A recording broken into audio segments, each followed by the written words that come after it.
संपूर्ण विश्वाला सुख, शांती, मानवता तथा दुःखमुक्तीचा आर्य संदेश देणारे विश्वशांतीदूत महाकारुणिक तथागत भगवान सम्यक संबुद्ध यांना त्रिवार अभिवादन करतो।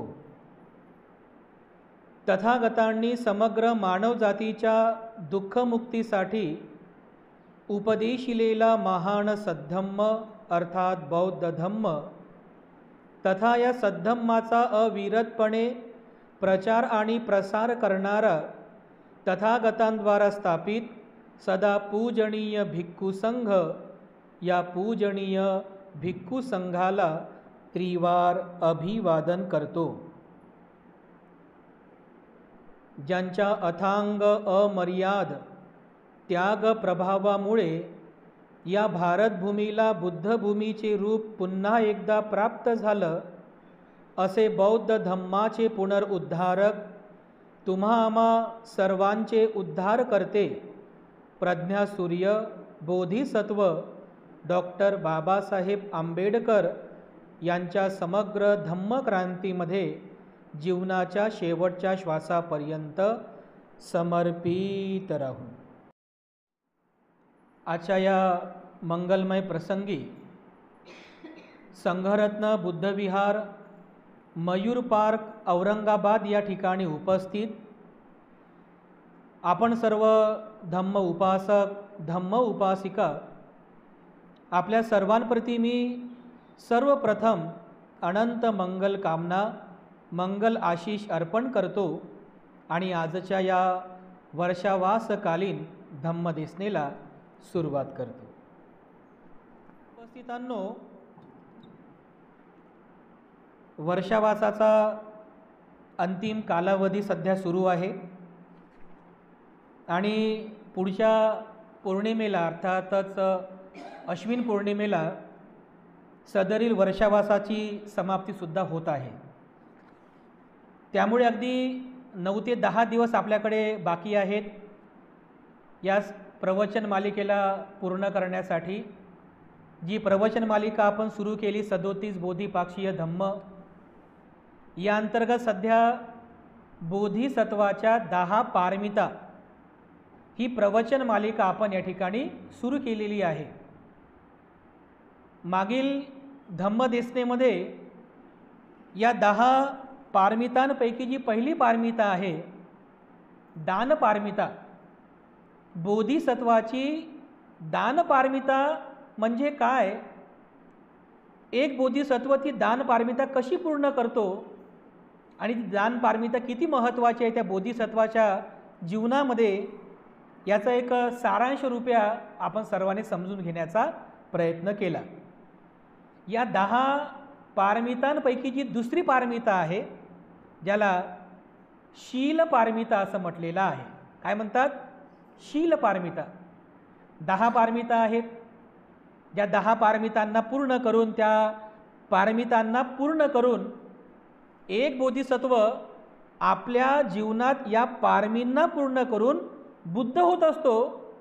तर या अर्थाने बोधिसत्वाच्या जीवनामध्ये या 10 पारमिता किती महत्त्वाच्या आहेत हे तुमच्या सर्वांच्या लक्षात येईल। शील पारमिता दुसऱ्या क्रमांकाची पारमिता आहे, शील पारमिता। या शील पारमिताच्या संदर्भामध्ये आज आपण आजच्या प्रवचन मालिकेच्या अंतर्गत आपण पाहणार आहोत। एका बोधिसत्वाच्या जीवनामध्ये शील किती महत्त्वाचा आहे, कारण ही शील पारमिता पूर्ण करूनच एक बोधिसत्व बुद्ध होत असतो। या सोबत त्या शील पारमिताचं त्या बोधिसत्वाच्या जीवनामध्ये काय महत्त्वाचं स्थान आहे हे सर्व आपण आजच्या प्रवचन मालिकेच्या अंतर्गत पाहणार आहोत। तर शील हे जे तत्व आहे हे आपल्यासाठी काही नवीन नाही आहे, कारण यापूर्वीसुद्धा या शील तत्वांवर आपण कित्येक वेळेस प्रवचन ऐकलेले आहेत। ऐकताना प्रवचन नेहमी शीलावर संबंधित शीलाच्या संबंधित अनेक वेळेस आपण प्रवचन ऐकलेले आहेत। असं अनेक पुस्तकांमधून आपण शीलाबद्दल वाचलेलं आहे की नाही।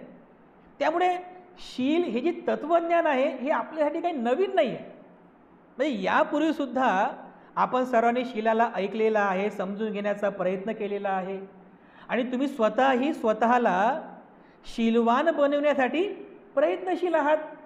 पण ज्या अर्थी आपण पाहतो की एक गृहस्थ असो, म्हणजे तुमच्यासारखा उपासक असो की उपासिका असो, किंवा आमच्यासारखा एखादा भिक्षू असो की भिक्षुणी असो, की बोधिसत्व असो की पच्चेक बुद्ध असो की बुद्ध असो, सम्यक संबुद्ध असो, प्रत्येकाच्या जीवनामध्ये शिलाचं महत्त्वाचं स्थान आहे. प्रत्येकाच्या जीवनात या पृथ्वीवर असणाऱ्या प्रत्येक सत्वासाठी शील महत्त्वाचा आहे. म्हणजे बघा ना, अगदी सामान्य अगदी उपासक उपासिकांपासून तर भिक्षूंपर्यंत, किंबहुना बोधिसत्व ते बुद्धपर्यंत शील या प्रत्येक सत्वांसाठी महत्त्वाचा आहे. म्हणजे शिलाशिवाय काहीच साध्य होऊ शकत नाही. ज्या दुःखमुक्तीच्या मार्गाचं अनुसरण आपण सर्व करीत आहोत, करण्याचा प्रयत्न करीत आहोत, त्याची सुरुवातसुद्धा शील या तत्वापासूनच होत असते. बघा ना, आता बौद्ध धर्माचं तत्त्वज्ञान काय आहे?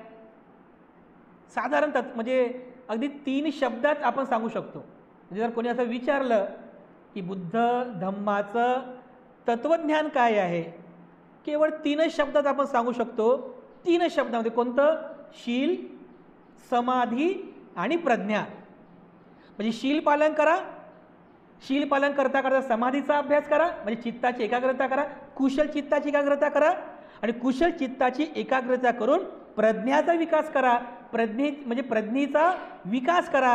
म्हणजे शील, समाधी आणि प्रज्ञा, बुद्ध धम्माचं हे 3 आधारस्तंभ आहेत. दुःखमुक्तीच्या मार्गाचे हे 3 तत्व आहेत. या 3 तत्वांवरच बुद्ध धम्म आधारभूत आहे. म्हणजे दुःखमुक्तीचा जो मार्ग आहे, बुद्ध धम्माचं तत्वज्ञान, शील, समाधी, प्रज्ञा, यामध्ये सुद्धा पहिलं तत्व कोणतं आहे? शील तत्व आहे. म्हणजे जर शील नसेल तर तुम्ही समाधीकडे वळू शकत नाही, समाधी नाही तर प्रज्ञाकडे जाऊ शकत नाही, आणि प्रज्ञाच नाही तर मग विमुक्ती नाही, दुःखमुक्ती नाही आहे. म्हणजे बघा, दुःखमुक्तीच्या मार्गाची सुरुवातच कुठून होते? शीलापासून होते, शील सदाचारापासून होते.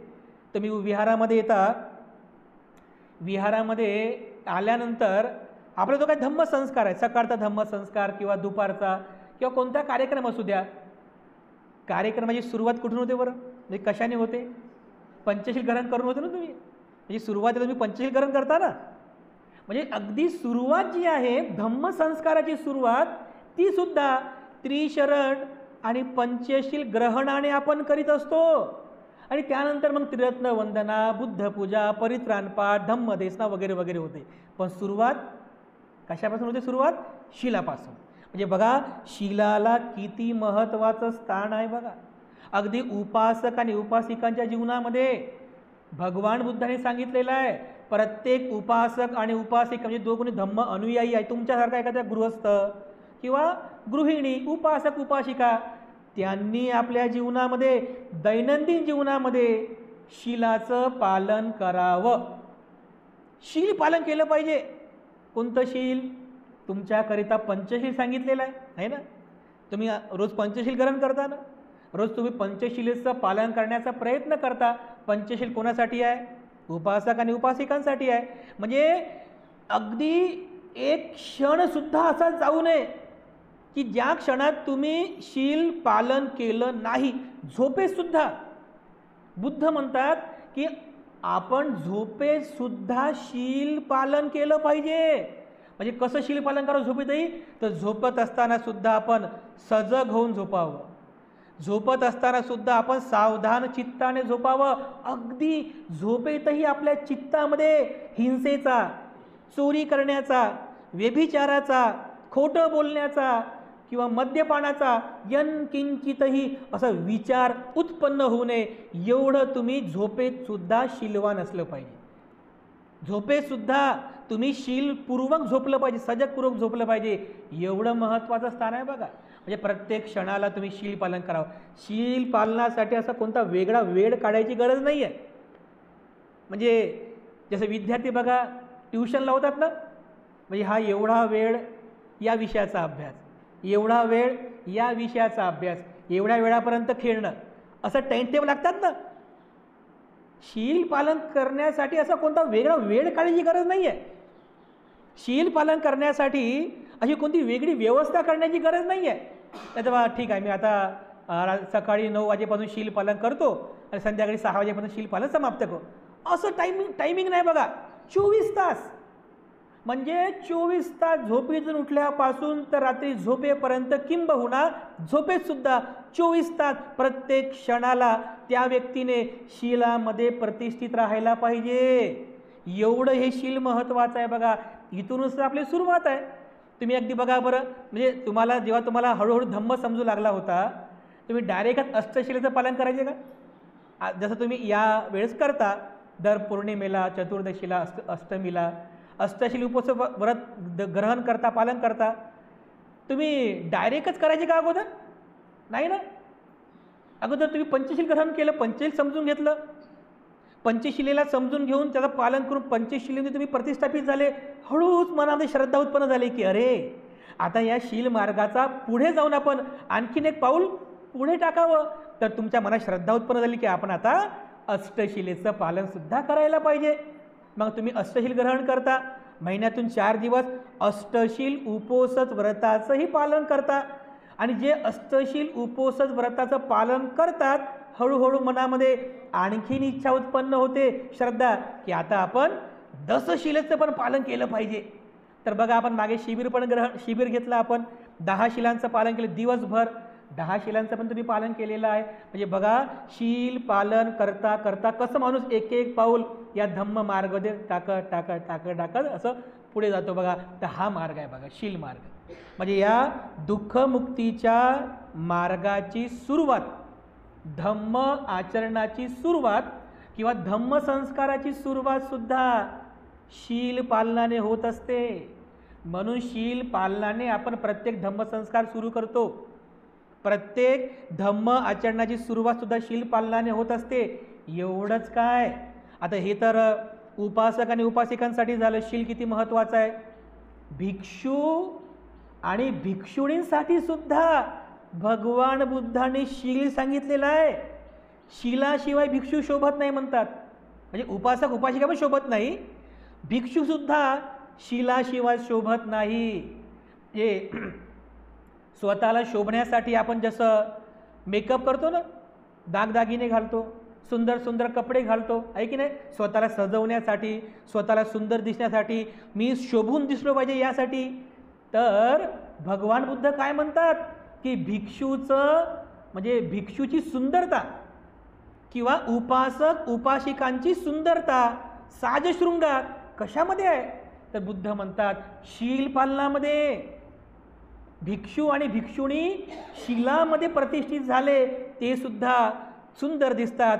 भिक्षू आणि भिक्षुणी, उपासक आणि उपासिका जेव्हा या शीलात प्रतिष्ठित होतात ते सुद्धा सुंदर दिसतात. हा त्यांचा खऱ्या अर्थाने साजशृंगार आहे. किती सुंदर पद्धतीने भगवान बुद्धांनी स्पष्ट केलेलं आहे बघा. तर बघा, भिक्षूंसाठी सुद्धा भगवान बुद्धांनी दशशील सांगितले. 10 प्रकारचे शील. एवढंच काय, 227 प्रकारचे शील सांगितलेले आहेत. 227 प्रकारचे शील. आणि भिक्षुणींसाठी सुद्धा 311 प्रकारचे शील सांगितलेले आहेत भिक्षुणींसाठी सुद्धा. म्हणजे बघा, जेवढं शील उपासक उपासिकांसाठी महत्त्वाचं आहे तेवढंच भिक्षू आणि भिक्षुणींसाठी सुद्धा शील अत्यंत महत्त्वाचं आहे बघा. आता याच्यानंतर पुढे भगवान बुद्ध याच्या पुढे पण जाऊन सांगतात की ज्याप्रमाणे एका उपासक उपासिकांसाठी पंचशील अष्टशील पालन करणे महत्त्वाचं आहे, एका भिक्षुणींसाठी दशशील आणि त्यांचे जे काही नियम आहेत पातिमोक्षाचे ते शील जे आहे ते पालन करणं महत्त्वाचं आहे. अगदी त्याप्रमाणे जो विषय आपण घेतलेला बोधिसत्वाचा विषय, तर भगवान बुद्ध म्हणतात की अगदी त्याप्रमाणे बोधिसत्वाच्या जीवनात सुद्धा शील अत्यंत महत्त्वाचं आहे बघा. अत्यंत महत्त्वाचं आहे. म्हणजे शीलाशिवाय बोधिसत्व त्या मार्गावर पुढे जाऊ शकत नाही. एवढे शील महत्वाचं आहे बघा. किंबहुना त्या बोधिसत्वाच्या बुद्धत्व प्राप्तीच्या मार्गाची जी आधारशिला आहे, म्हणजे आधारशिला काय आहे? शील आहे बघा. नंतर समाधी, नंतर प्रज्ञा पण आहे. पण अगदी सुरुवातीचा पहिला जो कॉलम आहे, म्हणजे पहिला जो खांब आहे बोधिसत्वाचा, कोणता आहे? शील आहे बघा. एक बोधिसत्व 37 बोधिपाक्षीय धम्माची भावना करतो, चिंतन करतो, बहुलिक तब्बा त्याला वाढवतो, तेव्हा जाऊन तो बुद्ध होत असतो. तर भगवान बुद्धाने सुद्धा हे तत्व सांगितलेलं आहे की त्या 37 बोधिपाक्षीय धम्माचा आधार शील पारमिता आहे. या 37 बोधिपाक्षीय धम्माचा आधार शील पारमिता आहे. आता आपण या वर्षावासामध्ये या सर्व 37 बोधिपाक्षीय धम्माचा आपण अभ्यास केला. शील कुठेतरी आपण ऐकलं का? हा शब्द तुम्ही कधी ऐकला पण नसेल या 37 बोधिपाक्षीय धम्मामध्ये. कारण तो शब्द जरी याच्यामध्ये नसला, पण शील या 37 बोधिपाक्षीय धम्माचा आधार आहे. म्हणजे शीलाविना तो बोधिसत्व या 37 बोधिपाक्षीय धम्माची भावना करू शकत नाही. शीलाविना तो बोधिसत्व या 37 बोधिपाक्षीय धम्माचे चिंतन करू शकत नाही, त्याला वाढवू शकत नाही. आता बघा, पहिलं प्रकरण कोणतं आहे? 4 प्रकारचे स्मृती प्रस्थान. काय अनुस्मृती? वेदनानुस्मृती, चित्तानुस्मृती, धम्मानुस्मृती. आता याच्यामध्ये शील आहे का कुठं? आपल्याला वाटतं शील तर नाही आहे, पण शीलाशिवाय तुम्ही स्मृती प्रस्थानांचा अभ्यास करू शकत नाही. तुम्ही बघा, जेव्हा ध्यान शिबिरात तुम्ही जाता की नाही, तेव्हा पहिल्याच दिवशी तुम्हाला पंचशील दिले जाते. बघा, तुम्ही पहिल्याच दिवशी तुम्हाला पंचशील दिलं जातं आणि सांगितलं जातं की तुम्हाला पूर्ण 10 दिवसांपर्यंत या पंचशिलेचं पालन करायचं आहे. कारण जोपर्यंत तुम्ही शील पालन करणारच नाही, तुम्ही या 4 स्मृती प्रस्थानांचा अभ्यास करू शकत नाही. त्यानंतर दुसरं प्रकरण कोणतं आहे? 4 प्रकारचे सम्यक प्रधान. आपण या 37 बोधिपाक्षीय धम्मात बघितलं. दुसरं प्रकरण, शीलाशिवाय या 4 सम्यक प्रधानांचा सुद्धा अभ्यास तुम्ही करू शकत नाही. तिसरं प्रकरण, 4 प्रकारचे वृद्धिपाद. शीलाविना या 4 वृद्धिपादांचाही अभ्यास तुम्ही करू शकत नाही. शील किती महत्त्वाचं आहे बघा. या 37 बोधिपाक्षीय धम्माचा आधार आहे तो. त्यानंतर चौथं प्रकरण, 5 प्रकारचे इंद्रिय. या 5 प्रकारच्या इंद्रियांचाही अभ्यास शीलाशिवाय पॉसिबलच नाही आहे. शील असेल तरच तुम्ही या इंद्रियांचा अभ्यास करू शकता. शील असेल तरच तुम्ही या 5 बलांचा अभ्यास करू शकता. 6वं प्रकरण कोणतं आहे? 7 प्रकारचे बोधांग. या बोधांगामध्ये शील हा शब्द नाही आहे, पण बांधवांनो, शीलाशिवाय या 7 बोधांगाचा पण अभ्यास तुम्ही करू शकत नाही. एवढंच काय, आर्य अष्टांगिक मार्ग. 7वं प्रकरण कोणतं? आर्य अष्टांगिक मार्ग. आर्य अष्टांगिक मार्गामध्ये सुद्धा शील भगवान बुद्धाने सांगितलेलं आहे. जसं सम्यक दृष्टी, सम्यक संकल्प, सम्यक वाचा, सम्यक आजीविका, सम्यक कर्मांत, सम्यक व्यायाम, सम्यक स्मृती, सम्यक समाधी. हे जे 8 प्रकारचे तत्व भगवान बुद्धाने सांगितलेले आहेत, यामध्ये शील सुद्धा आहे. आता बघा, सम्यक वाचा. सम्यक वाचा काय आहे? आपली वाचा सम्यक ठेवणे, हे शील आहे ना? आहे की नाही? मुसा वादा विरमणी म्हणतो, हे शील आहे की नाही? सम्यक वाचा. सम्यक आजीविका, हे काय आहे?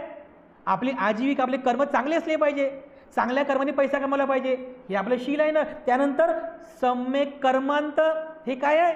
चांगली कर्म करणं, कायेने वाचेने चांगली कर्म करणं, हे शील आहे बघा. म्हणजे आर्य अष्टांगिक मार्गात सुद्धा शील सांगितलेलं आहे. याचाच अर्थ असा आहे की एक बोधिसत्व या शीलाचा आधार घेऊन या 37 बोधिपाक्षीय धम्माची भावना करतो, तेव्हा जाऊन त्याची पारमिता पूर्ण होत असते. शीलाचा आधार घेतो बघा. तुम्ही मिलिंद प्रश्न ग्रंथ वाचला असेल. या मिलिंद प्रश्न ग्रंथामध्ये राजा मिलिंद नागसेन भिक्षूला प्रश्न विचारतो आणि त्या सर्व प्रश्नांची उत्तरे नागसेन भिक्षू देतात. या शिलाच्या संदर्भात राजा मिलिंद एक प्रश्न विचारतो भंतेजींना. तो विचारतो की भंते, हे जे तुम्ही शील म्हणता, हे पुण्यधर्म जे आहे शील, या शिलाचं लक्षण काय आहे? या संदर्भात मी मागे पण एक दोनदा हा उल्लेख केलेला आहे. राजा विचारतो की जे शील आहे, या शिलाचं लक्षण काय आहे? काय आहे लक्षण? तर नागसेन भिक्षू सांगतात की राजा, जे शील आहे, या शिलाचं लक्षण आहे आधार देणे. काय लक्षण आहे? शिलाचं लक्षण काय आहे? आधार देणे. आधार देणं समजते ना तुम्हाला? आधार देतो आपण, म्हणजे एखादा समजा कमजोर व्यक्ती आहे, कमजोर आहे, किंवा जो पायाने ज्याला चालता येत नाही, तर त्याला चालण्याचा आधार कोण देते? त्याची काठी देते की नाही आधार. अगदी त्याप्रमाणे एका बोधिसत्वाला बुद्ध होण्यासाठी त्या मार्गाचा आधार देण्याचं काम शील करत असते. शील हा आधार आहे. तर राजा मिलिंदाला समजलं नाही आधार देणं म्हणजे काय. तो म्हणते भंते, एखादं उदाहरण देऊन सांगा की म्हणजे शील आधार देणं म्हणजे नेमकं काय. तर नागसेन भंतेजी म्हणतात की राजा, तुम्ही राजा महाराजा, आमच्यासारखे भिक्षू भिक्षुनी, संन्यासी, एखाद्या सामान्य गृहस्थ गृहिणी, किंवा हे जीव जंतू पशु प्राणी, हे कशाचा आधार घेऊन जगतात, कशाच्या आधाराने चालतात? तर राजा म्हणाला, हे तर पृथ्वीचा आधार घेतात. ही जमीन, ही जर पृथ्वीच नसती तर आपण कशावर चाललो असतो? हवेवर चाललो असतो का? पाण्यावर चाललो असतो का आपण? पृथ्वी आहे ना, पृथ्वीचा आधार घेऊनच आपण चालतो, आपलं जीवनयापन करतो. अगदी त्याप्रमाणे एका बोधिसत्वाला या बुद्धत्व म्हणजे दुःखमुक्तीच्या मार्गावर चालण्यासाठी किंवा बुद्धत्व प्राप्तीच्या मार्गावर चालण्यासाठी या शीलाचा आधार घ्यावा लागतो. या 37 बोधिपाक्षीय धम्माची भावना, चिंतन, बहुलिकत्व वाढवण्यासाठी सुद्धा त्या बोधिसत्वाला या शिलाचा आधार घ्यावा लागतो.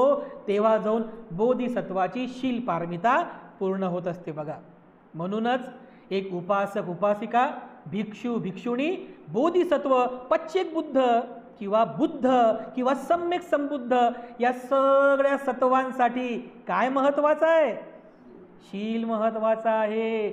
आणि बोधिसत्वाच्या बुद्धत्व प्राप्तीच्या मार्गात सुद्धा शील अत्यंत महत्त्वाचा आहे. या संदर्भामध्ये भगवान बुद्धाने सांगितलं की एक बोधिसत्व आपल्या जीवनामध्ये, जसं आता आपण तुम्हाला सांगितलं उपासक उपासिकाने पंचशीला आहे, अष्टशीला आहे की नाही. भिक्षू भिक्षुणींसाठी दशशीला आहे, पातिमोक्ष संवरशील आहे. तर बोधिसत्वाच्या जीवनात कोणतं शील आहे? म्हणजे बोधिसत्वची शील पारमिता आपल्या जीवनामध्ये पूर्ण करतात. तर बोधिसत्व सुद्धा असंच पंचशिलेचं पालन करतात का? की अष्टशिलेचं पालन करतात? की दशशिलेचं पालन करतात? नेमकं बोधिसत्वाच्या जीवनामध्ये कोणतं शील असते? तर भगवान बुद्धाने सांगितलेलं आहे, एक बोधिसत्व आपल्या जीवनामध्ये 5 प्रकारच्या शीलाचं पालन करून आपली शील पारमिता पूर्ण करत असतो. कोणते 5 प्रकारचे शील आहेत? तर भगवान बुद्धांनी हे 5 प्रकारचे बोधिसत्वाचे शील सांगितलेले आहेत. त्यापैकी पहिलं जे आहे 5 प्रकारचे बोधिसत्वाचे, पहिलं आहे त्याला म्हणतात कायिक संवरशील. काय म्हणतात? कायिक संवरशील. संवर याचा अर्थ होतो संयम ठेवणे. संयम समजते ना? संयम ठेवणे. कायिक संवरशील म्हणजे काय? कायिक म्हणजे काय? आपली काया, या कायेवर संयम ठेवणारं शील. त्यानंतर दुसरं वाचिक संवरशील, आपली वाणी, वाणीवर संयम ठेवणारं शील. तिसरं सांगितलेलं आहे इंद्रिय संवरशील. इंद्रियांवरती संयम ठेवणे म्हणजे काय? डोळे, कान, नाक, जीभ, आपले हे शरीर, मन, हे जे आपले षड आयतन आहेत, इंद्रियांमध्ये संयम ठेवणे, याला म्हणतात इंद्रिय संवरशील. चौथं शील सांगितलेलं आहे भोजन संवरशील. बघा, बोधिसत्वाच्या जीवनातलं हे किती महत्त्वाचं हे भोजन. आपण जे भोजन करतो ना ते सुद्धा शिलामध्ये मोडते, ते सुद्धा शिला आहे बघा. बोधिसत्वाच्या जीवनातलं चौथं शील कोणतं? भोजन संवरशील. आणि पाचवा आहे विशुद्धी आजीविकाशील. विशुद्धी आजीविकाशील. हे 5 प्रकारचे शील बोधिसत्व आपल्या जीवनामध्ये आजीवन पालन करत असतात. कायिक संवरशील, आपल्या कायेने शील पालन करतात. म्हणजे कायेने हिंसा करत नाही, कायेने चोरी करत नाही, आपल्या कायेने व्यभिचार करत नाहीत बघा. शील संवर करतात. कायिक संवरशील. वाचिक संवरशील, वाणीवर संयम ठेवतात. आपल्या वाणीने खोटं बोलत नाही. बोधिसत्व कधी खोटं बोलत नाहीत. आपल्या वाणीने कोणाची चुगली चाहडी करत नाही. आपल्या वाणीने कोणाला असं कठोर बोलणार नाही, किंवा आपल्या वाणीने कधीही व्यर्थ बडबड बकवास करणार नाही. याला म्हणतात आपल्या वाणीचं वाचिक संवरशील. त्यानंतर इंद्रिय संवरशील म्हणजे काय? डोळ्यावर संयम ठेवायचा आहे. बोधिसत्व आपलं हे जीवन जगत असताना डोळ्यावर संयम ठेवतात. ते डोळ्याने एखादं रूप जरी पाहिले ना तरी त्यांच्या मनामध्ये शीलभंग होत नाही. कानाने जर एखादा शब्द ऐकला तरी शीलभंग होत नाही. नाकाने एखादा चांगला गंध जरी घेतला ना तरी शीलभंग होत नाही. आपल्या जिभेने चांगली चव जरी घेतली तरी मनामध्ये शीलभंग होत नाही. शरीराला जर कोणत्या स्त्रीचा स्पर्श जरी झाला तरी पण शीलभंग होत नाही बघा. इंद्रिय संवर आहे बघा हे. बोधिसत्व आपल्या जीवनामध्ये या 5ही इंद्रिय आणि मनाचं इंद्रिय यांवरती संयम ठेवतात. इंद्रिय संवरशील आहे. आणि चौथा कोणता आहे? भोजन संवरशील. भोजनामध्ये बोधिसत्व संयम ठेवतात. म्हणजे किती महत्त्वाचं आहे हे. म्हणजे साधी गोष्ट आहे बघा. सकाळ संध्याकाळ आपण जेवण करतो ना, नाश्ता, जेवण, रात्रीचं जेवण, पण हे शिलामध्ये मोडते. म्हणजे विचार करा की एक बोधिसत्व बुद्ध होण्यासाठी या भोजन संवरशीलाचंही पालन करतात. भोजनामध्ये संयम ठेवा. भोजनामध्ये संयम ठेवा. या संदर्भामध्ये भगवान बुद्धाने छोटे छोटे 4 नियम सांगितलेले आहेत. म्हणजे भोजन संवरशील कसं पालन करावं, तुम्ही सुद्धा पालन करायला पाहिजे. तुम्ही जे विकाल भोजन घ्या ना अष्टशीलमध्ये, विकाल भोजना वेरमणी, याचा अर्थ सुद्धा हाच आहे. भोजन संवर म्हणजे भोजनात संयम जाणार. भोजनामध्ये जर संयम जाणला नाही तुम्ही शील पालन करू शकता का? मग तुम्ही चांगलं पोट भरून खा बरं. एकदम असं पोटाच्या वर खाय, इथं येईपर्यंत खा. इथं येईपर्यंत खाल्ल्यानंतर कुठं शील पालन होते का शील पालन? शील पालन करण्याची माणूस असा तंदुरुस्त पाहिजे ना एकदम. म्हणजे त्याला काय म्हणतो आपण, फ्रेश असलो पाहिजे आपण, उत्साहशील असलो पाहिजे आपण, आहे की नाही? उत्साहच नाही बघा आपल्यामध्ये.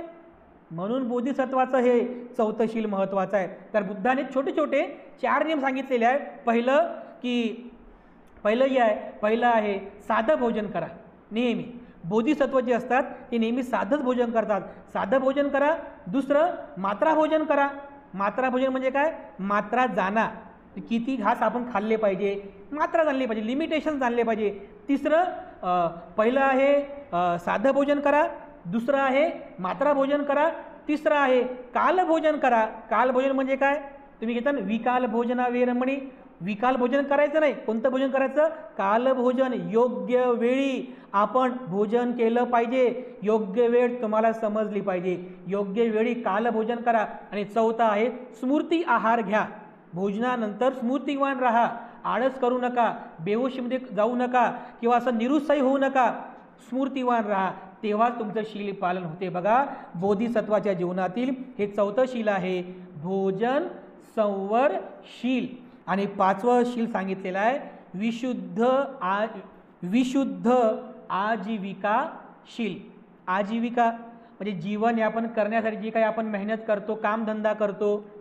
तर बोधिसत्व जे असतात ते जेव्हा जन्मतः ते काही संन्यासी नसतात. तेही का मायमाऊलीच्या पुढे जन्मास येतात.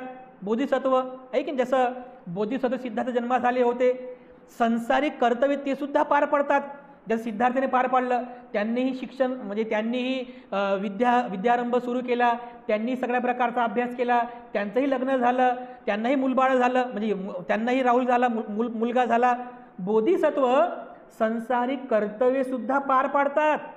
नंतर मग एक प्रत्ययाने गृहत्याग करतात आणि मग गृहत्याग केल्यानंतर मग ते ध्यान मनन चिंतन करून बुद्ध होत असतात.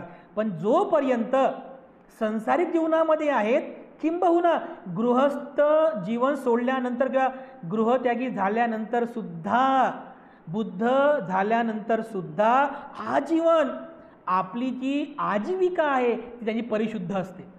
कोणाची हिंसा करून ते आपलं पोट भरत नाहीत, चोरी करून कधी पोट भरत नाहीत, किंवा चुकीच्या मार्गाने जाऊन आपलं पोट भरत नाहीत. बघा, खोटं बोलून दुसऱ्यांना फसवून लबाडून आपलं पोट कधी भरत नाहीत ते, किंवा नशापान करून आपलं कधी ते पोट भरत नाही. बघा, शील पालन यासाठी महत्त्वाचं आहे.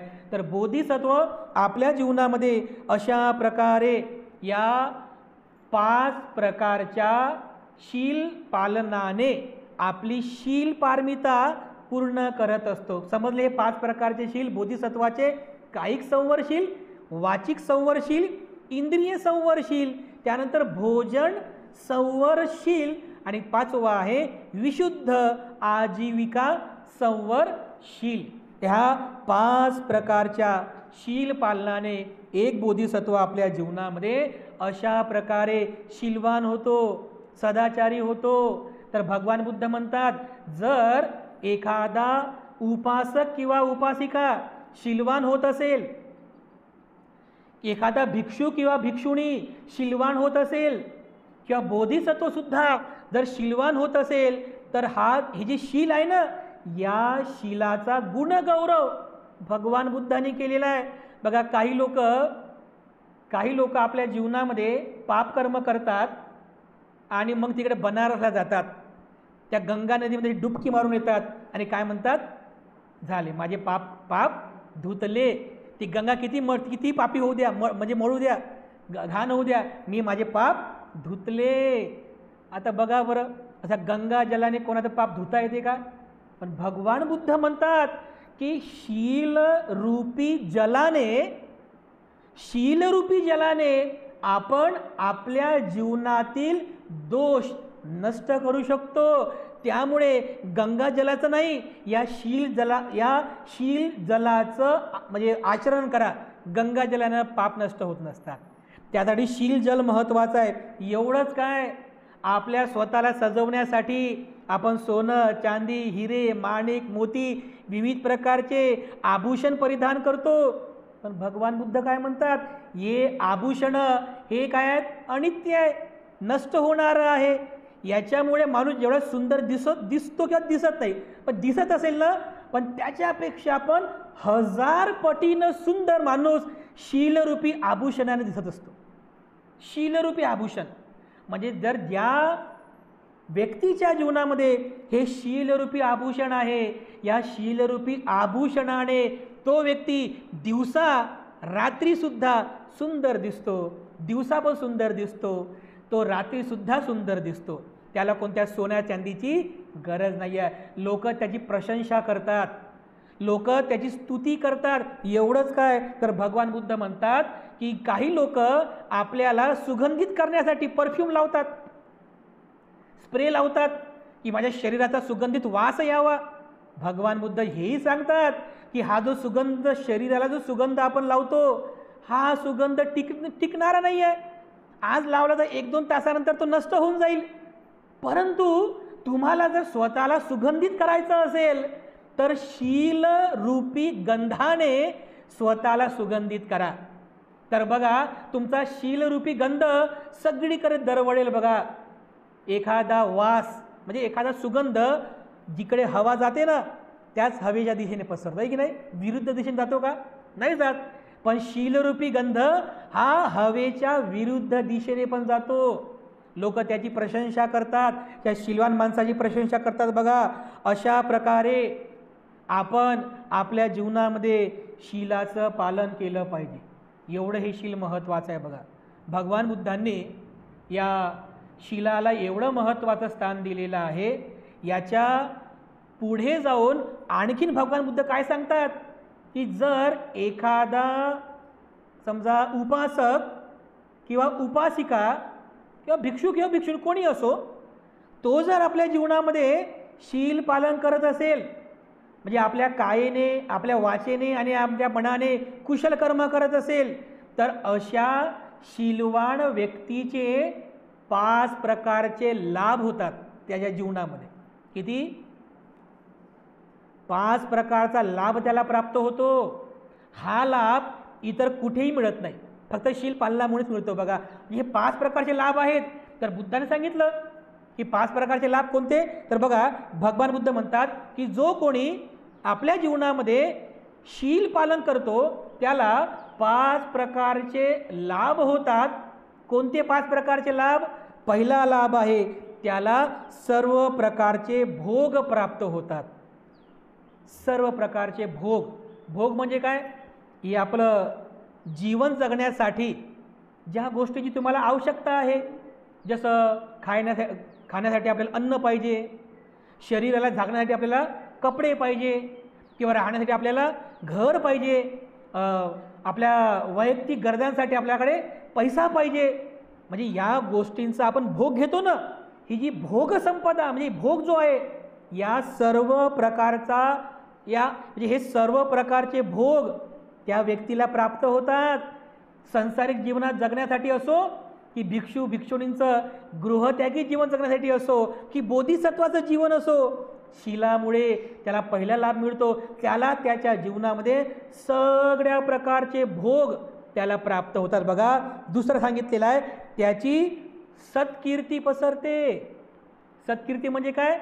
लोक त्याची प्रशंसा करतात, त्याच्या पुढे पण प्रशंसा करतात, माघारी पण प्रशंसा करतात. सत्कीर्ती आहे. बघा, शीलवान लोक जे शीलवान असतात ना, चुकून दुश्मन सुद्धा त्याच्याबद्दल वाईट बोलत नाही, कारण त्याचं शील एवढं चांगलं आहे, कारण त्याने कधी त्याच्या जीवनात कोणाला दुखावलेलं नसते. काही लोक बघा, तोंडावर तर चांगलं बोलतात, पण माघारी असं वाईट बोलतात. बघा, असं वाईट बोलतात की विचारूच नका. आणि मेल्यानंतर तर स्तुती गुणगानच करतात, चांगला होता, चांगला होता. ऐकी नाही? असं आहे दुनियादारीमध्ये. परंतु जो व्यक्ती खरोखर बघा शील पालन करतो आपल्या जीवनामध्ये, अशा शीलवान व्यक्तीला हा दुसऱ्या प्रकारचा लाभ प्राप्त होतो. त्याची सत्कीर्ती पसरते. त्याच्या परिवारातले लोक त्याची प्रशंसा करतात. त्याचे शेजारी असतील, त्याच्या शेजारी ते सुद्धा त्याची प्रशंसा करतात. त्याच्या नगरातले लोक त्याची प्रशंसा करतात. त्याच्या गावातले लोक त्याची प्रशंसा करतात. त्याच्या समाजातले लोक त्याची प्रशंसा करतात. त्याचे जाती याती बांधव हे सुद्धा, त्यांचे नातेवाईक ते सुद्धा त्याची प्रशंसा करतात. त्याच्या शीलामुळं बघा त्याची प्रशंसा होते, त्याची सत्कीर्ती पसरते. हा त्याचा दुसरा लाभ आहे. तिसरा लाभ आहे तो ज्या कोणत्या परिषदेमध्ये जातो तिथे त्याच्या शब्दाला मान असतो. शब्दाला मान असतो म्हणजे काय? त्याचे जे शब्द असतात ना, त्याच्या शब्दाला वेटेज असते. लोक असं उडवून देत नाही त्याचे शब्द. काय म्हणतात? अरे हा जो बोलत आहे ना, अरे हा जो बोलत आहे याच्या शब्दाला काहीतरी स्थान आहे. का बरं? त्याच्या शब्दाला का स्थान असतो? कारण तो शीलवान आहे. हेच जर एखादी मीटिंग भरलेली आहे, बैठक भरलेली आहे, आणि त्या बैठकीमध्ये जर एखादा दारुडे आला दारू पिऊन, आणि तो जर म्हणला नाही असं करा, आपण काय करतो? मग ठरवतो का तसं? त्याला बाहेर करतो ना आपण, त्याला बाहेर निघ म्हणतो आपण, त्याला बाहेर निघ. त्याच्या शब्दाला मान नाही आहे. मीटिंगमध्येच काय, तो कुठून पण जाऊ द्या, या गल्लीतून जाऊ द्या, लोक इकडून जातात. तो इकडून येऊ द्या, लोक इकडून जातात. लोक म्हणतात त्याचं बोलणंही नको, त्याचं ऐकणंही नको, त्याचा सहवास पण नको. का बरं? कारण तो शीलवान नाही आहे म्हणून. पण जर एक व्यक्ती शीलवान होतो ना, तर तो कोणत्या पण परिषदेमध्ये जाऊ द्या, कोणत्या पण बैठकीमध्ये जाऊ द्या, लोक त्याच्या शब्दाचा मान देतात, लोक त्याचाही सन्मान करतात. हा त्याचा तिसरा लाभ आहे. चौथा लाभ आहे, अत्यंत महत्त्वाचा आहे. भगवान बुद्ध म्हणतात त्याचा चौथा लाभ आहे तो सजग चित्ताने मृत्यूला प्राप्त करतो. सजग होऊन असं म्हणजे बेशुद्ध अवस्थेमध्ये मरत नाही, अशा बेहोशीमध्ये मरत नाही, अशा प्रमादामध्ये मरत नाही. बघा कसा म्हणजे मरणारे सगळे जाऊ आपण. बुद्ध पण मृत्यूला प्राप्त झाले, बोधिसत्व जन्मास येतात ते पण मरतात, भिक्षू भिक्षुणी पण येतात जन्मास मरतात. उपासक उपासिका कोणी असो सगळेच मरणार आहेत, पण मृत्यूसुद्धा कसा असावा? असा असला पाहिजे, सजग मृत्यू असला पाहिजे. अगदी सावध चित्ताने तो शीलवान व्यक्ती मृत्यूला प्राप्त करतो बघा. आणि जर तुम्ही किंवा जो कोणी शीलवान आहे तो जेव्हा सजग चित्ताने मरतो की मी आता मृत्यूला प्राप्त होत आहे, येऊ द्या, माझाच मित्र आहे, जन्मापासून माझ्यासोबतच होता, आता माझ्या जवळ आलेला आहे, येऊ द्या म्हणतो. म्हणजे घाबरत नाही, सजग होऊन मृत्यूला स्वीकार करतो, मरतो. पाचवा लाभ त्याला प्राप्त होतो कोणता? मृत्यूच्या नंतर त्याला सुगतीचा लाभ होतो. शीलवान माणसाचा हे पाचवा लाभ आहे बघा. एवढं हे महत्त्वाचं आहे. मृत्यूच्या नंतर त्याला सुगतीचा लाभ होतो. शील पालन करण्याचे हे 5 प्रकारचे लाभ आहेत. आणि म्हणून उपासक उपासिका यांच्याही जीवनामध्ये शीलाचं महत्त्व आहे. भिक्षू भिक्षुणी यांच्याही जीवनात शीलाचं महत्त्व आहे. एवढंच काय, बोधिसत्वाच्या जीवनामध्ये शील पारमिता महत्त्वाची आहे. पच्चेक बुद्ध असो की सम्यक संबुद्ध असो, त्यांच्याही जीवनामध्ये शील महत्त्वाचं आहे बघा. कारण शीलाशिवाय दुःखमुक्ती नाही आहे. शील नाही तर समाधी नाही, समाधी नाही तर प्रज्ञा नाही, आणि प्रज्ञा नाही तर विमुक्ती नाही, दुःखमुक्तीच नाही आहे. म्हणून दुःखमुक्तीच्या मार्गावर चालण्यासाठी तुम्हाला अगदी सुरुवातीलाच शील पालन करत करत करत करतच तुम्हाला दुःखमुक्तीच्या मार्गावर जावं लागते. एवढे हे शील महत्त्वाचं आहे. काही महत्त्वपूर्ण तत्त्वज्ञान भगवान बुद्धाने सांगितलेलं आहे. त्या तत्त्वज्ञानामध्ये शीलाचा सुद्धा उल्लेख आहे. जसं बघा, काही म्हणजे बरेच ठिकाणी तुम्ही प्रवचन वगैरे ऐकले असाल तर भगवान बुद्धांनी 7 प्रकारचे धन सांगितलेले आहेत. म्हणजे हे पैसा नाही बरं, हे पैसा नाही, गाडी बंगला बँक हे नाही, धन. 7 प्रकारचे धन ज्याच्याकडे आहेत तो व्यक्ती या जगात सगळ्यात मोठा श्रीमंत व्यक्ती आहे. हे 7 प्रकारचे धन सांगितले. कोणते कोणते? हे बघा, 7 प्रकारचे धन आहेत. पहिलं धन आहे श्रद्धा धन, दुसरं धन आहे शील धन, तिसरं आहे हिरी, चौथा आहे ओतप्पा, पाचवा आहे त्याग, सहावा आहे सूत्र आणि सातवा आहे प्रज्ञा. हे 7 प्रकारचे धन भगवान बुद्धाने सांगितलेले आहे. आता वेळ नाही ना याचं सर्वांचं आपण स्पष्टीकरण केलं असतं, पण केवळ एवढं समजून घ्या की बुद्धाने जे 7 प्रकारचे धन सांगितलेले आहे, श्रद्धा, शील, हिरी, ओतप्पा, त्याग, सुत्त आणि प्रज्ञा, या 7 धनामध्ये सुद्धा भगवान बुद्धांनी शील धन सांगितलेलं आहे. बघा किती महत्त्वाचं शील आहे. पुढं 6 प्रकारच्या अनुस्मृती भगवान बुद्धांनी शिकवलेली आहे. अनुस्मृती म्हणजे काय की ज्याची तुम्ही नेहमी नेहमी स्मृती करत चला. समजा एखाद्या वेळेस तुम्हाला भीती वाटत असेल, कधी कधी असं होते ना, म्हणजे अंधार, समजा रात्रीचा लाईट गेली, कधी कधी भीती वाटते की नाही? सगळीकडे अंधारकूट झाला, लाईट गेली, घरात कोणीच नाही आहे, सगळीकडे अंधार आहे, तर मग कधी कधी भीती वाटते. कधी इकडून असं कुत्र ओरडतो बघा विशिष्ट आवाजाने, भीती वाटते, असं होते कधी कधी. किंवा समजा उगाच काहीतरी मनामध्ये असं वाईट विचार सुरू आहे, किंवा झोप लागत नाही आहे तुम्हाला, कधी असं होते बरं, झोपच लागत नाही आहे, किंवा जेवण पण होत नाही आहे, मन चलबिचल झालेलं आहे. अशा वेळेस भगवान बुद्धांनी 6 प्रकारच्या अनुस्मृती करण्यासाठी सांगितलेलं आहे. अनुस्मृती, त्याची स्मृती करा, त्याचं चिंतन करा, मनन करा, बघा तुमचे सर्व प्रकारचे दोष दूर होतील. 6 प्रकारची अनुस्मृती आहे. पहिली बुद्धानुस्मृती करा, बुद्धाचं स्मरण करा. दुसरी धम्मानुस्मृती, धम्माचं स्मरण करा. तिसरी संघानुस्मृती, संघाचं स्मरण करा. आता स्मरण करा म्हणजे काय? हात जोडायचे असे, इतिपिसो भगवा अरहं, ही बुद्ध गुणवंदना असं म्हणा. धम्म स्वाख्यातो भगवता, धम्म गुणवंदना म्हणा. संघानुस्मृती, संघाची गुणवंदना म्हणा. ही 3 प्रकारच्या स्मृती आहेत. त्यानंतर शील अनुस्मृती सुद्धा सांगितलेली आहे. तुम्ही आपल्या जीवनामध्ये शीलाचं सुद्धा स्मरण करा.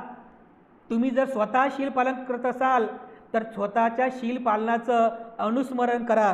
त्यानंतर दान अनुस्मृती करा. दान अनुस्मृती म्हणजे काय? जर तुम्ही तुमच्या जीवनात कुठेतरी चांगलं दान दिलं असेल ना, त्या दानाचं स्मरण करा बघा. केवळ त्या स्मरणानेच तुमची भीती दूर होऊन जाईल. केवळ त्या स्मरणानेच तुमचे दोष दूर होतील.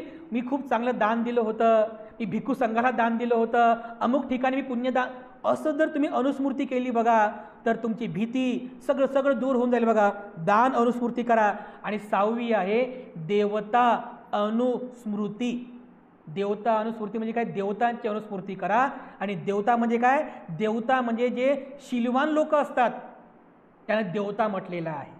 जे काया वाचा मनाने शुद्ध आहे, परिशुद्ध आहे, अशा व्यक्तीला बौद्ध धर्मामध्ये देव अशी उपमा दिलेली आहे. तर अशा चांगल्या लोकांचं स्मरण करा. बुद्धाचं, बाबासाहेबांचं स्मरण करा, महापुरुषांचं स्मरण करा, महामातांचं स्मरण करा बघा, देवतांचं स्मरण करा. ही 6 प्रकारची अनुस्मृती, ह्यामध्ये सुद्धा शील अनुस्मृती भगवान बुद्धाने सांगितलेली आहे. आणखीन बघा 5 प्रकारची संपदा. संपदा म्हणजे काय? प्रॉपर्टी.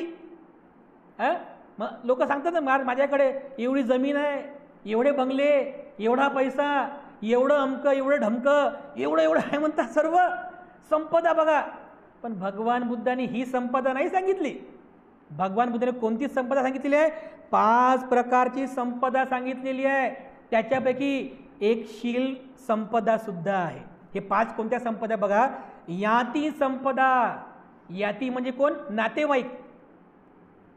तुमच्याकडे अमाप संपदा आहे, पण तुमच्यासोबत तुमचे नातेवाईकच नाही आहे, तर काय करतात एवढ्या संपत्तीचं?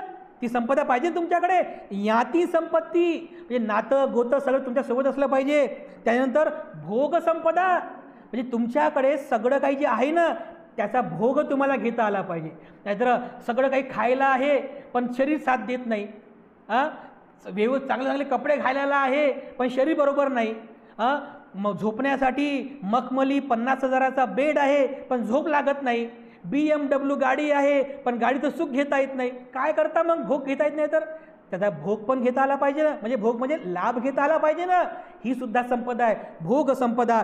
त्याच्यानंतर 3रं आहे आरोग्य संपदा. अरे आरोग्यच नसेल तुमच्याकडे तर जीवन दुःखमय होईल ना. समजा तुमच्याकडे साखरीचे कारखाने आहेत पण डायबिटीज झाली, काय करता मग आता? गुलाबजामुन दिले भाड्याला, खातात येते, काय करता मग? आणि ते दुसरे काही रोग झाले म्हणजे जे काही असतात समजा खाण्यापिण्यातून, काय करता? हे खाऊ नका, ते खाऊ नका, सगळं आरोग्य बिघडलं बघा. आरोग्य संपदा किती महत्त्वाची आहे. ही संपदा महत्त्वाची आहे. 4थी संपदा शील संपदा. बघा शील संपदा किती महत्त्वाची आहे. शील पालन सुद्धा करता आलं पाहिजे. ही सुद्धा एक संपदा आहे, भगवान बुद्ध सांगितलेली आहे, शील संपदा. आणि 5वी आहे दृष्टी संपदा. दृष्टी म्हणजे सम्यक दृष्टी. चांगलं काय वाईट काय हे समजलं पाहिजे ना.